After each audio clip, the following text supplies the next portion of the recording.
are lots of different issues around housing on Waiheke. A lot of the problems occur for people who are renting around October, November, December. Waiheke's become incredibly desirable. It's a tourist destination. People want to come here for their holidays.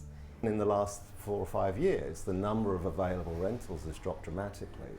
And I think it's one of the main reasons is because this being a holiday island, if you've got a half-decent place, you can make more in 2 or 3 months in the summer renting it to holidaymakers than you can make it all year round. We do have a lot of houses on Waiheke that are not lived in year round. The people who own their houses want to either come into them for themselves over the summer or want to rent them out at much higher nightly rental costs. Which is, fair enough for the landlords, but it does mean that places to live on Waiheke depleted very rapidly. It creates a level of inequity on the island. It's now changing. Now the people who own those houses are not renting them during the winter. They don't want somebody in there. They don't need somebody in there, so they just lock the place up and they walk away. And that starts to create an imbalanced community. We've noticed that the page of rentals in the Gulf News, for example, went down from a page to 1, or not even that. We've always had that holiday influx, and so that's always been a problematic thing at this time of the year, but that's increased. It's very stressful, particularly at this time of year, because there's nothing available, and there's actually no storage available either. So if you're a sole parent, that's another problem, and you've got children, then you've got that added stress of worrying about having a roof over your head. We've had families living in cars, we've had families living in caravans on people's friends' properties. It's a real urgent issue for employers on the island, especially the summer ones. The businesses that depend on a year-round complete community find they're in a boom-bust cycle. There's no doubt that on Waiheke these days there's a boom and bust economy again, They can't hire the people because those people have been kicked out of their rentals by the people who own those homes and come for the high season. You've got an entire summer staff that actually can't afford to house themselves. In fact, they can't find anywhere to house themselves. We've been losing young families, older people. We're losing people from the island, and then who's going to be the cleaners and all those sort of jobs that traditionally were, met by people with a lower income. That they just won't be there. Affordable housing is going away. It's going away because Waiheke's a very, very attractive place to live. We're a very desirable tourist destination. Also, we've become desirable to those with wealth who can afford to buy here, so they've bought up and taken all sorts of housing out of the community. We've had the whole gentrification of Waiheke, so Waiheke is now a place to come and to buy property and do it up, so it's forcing up rents. And what we're seeing this year is, worse than any other year. If a family or a household is spending over 40% of their total weekly income on their accommodation costs, then they are sliding towards being in financial difficulty / poverty, depending on what word you want to use for it. Now we're seeing 50, 60, sometimes 70% of people's income going on rents on Waiheke, and that's crazy. That means that life is essentially untenable. I hear the stories from people what's happening in terms of the stress and the difficulties that they encounter when their housing is taken away for whatever reason. It's summer, the rents are going up to maximise their rental potential over the summer months, or because the house is put on the market. They're trying to make more money, of course. So, you've got basic human self-interest, which is understandable, and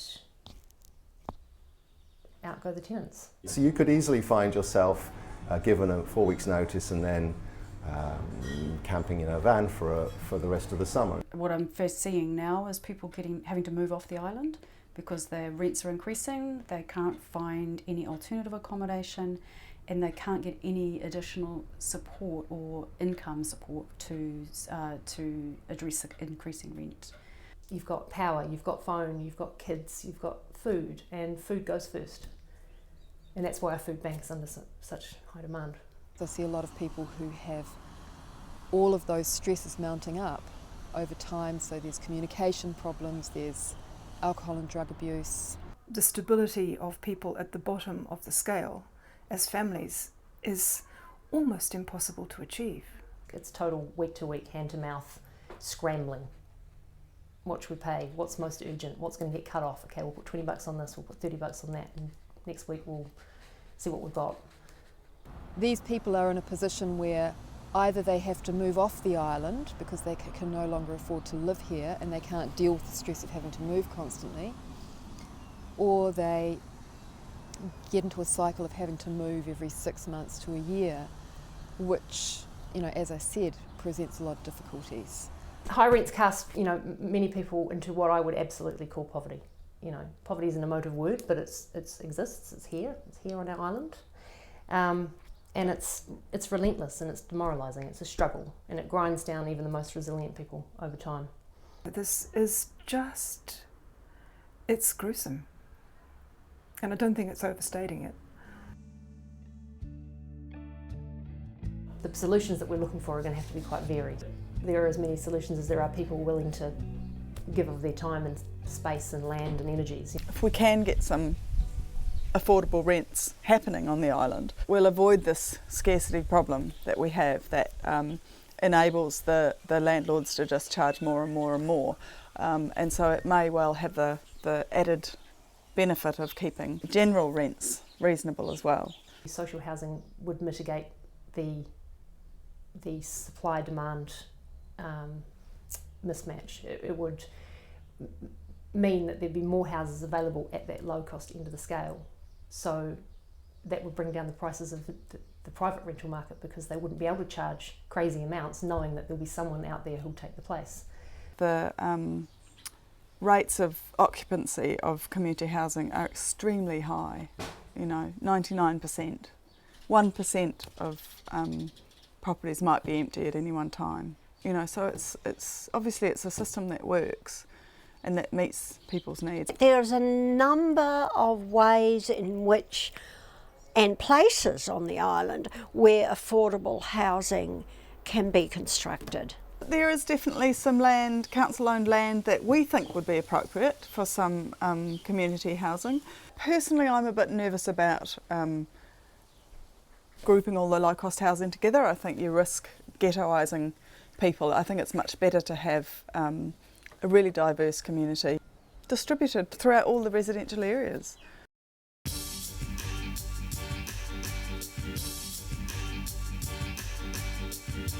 There's a tiny house idea, the e-house idea, subdividing, having a movable, portable cabin.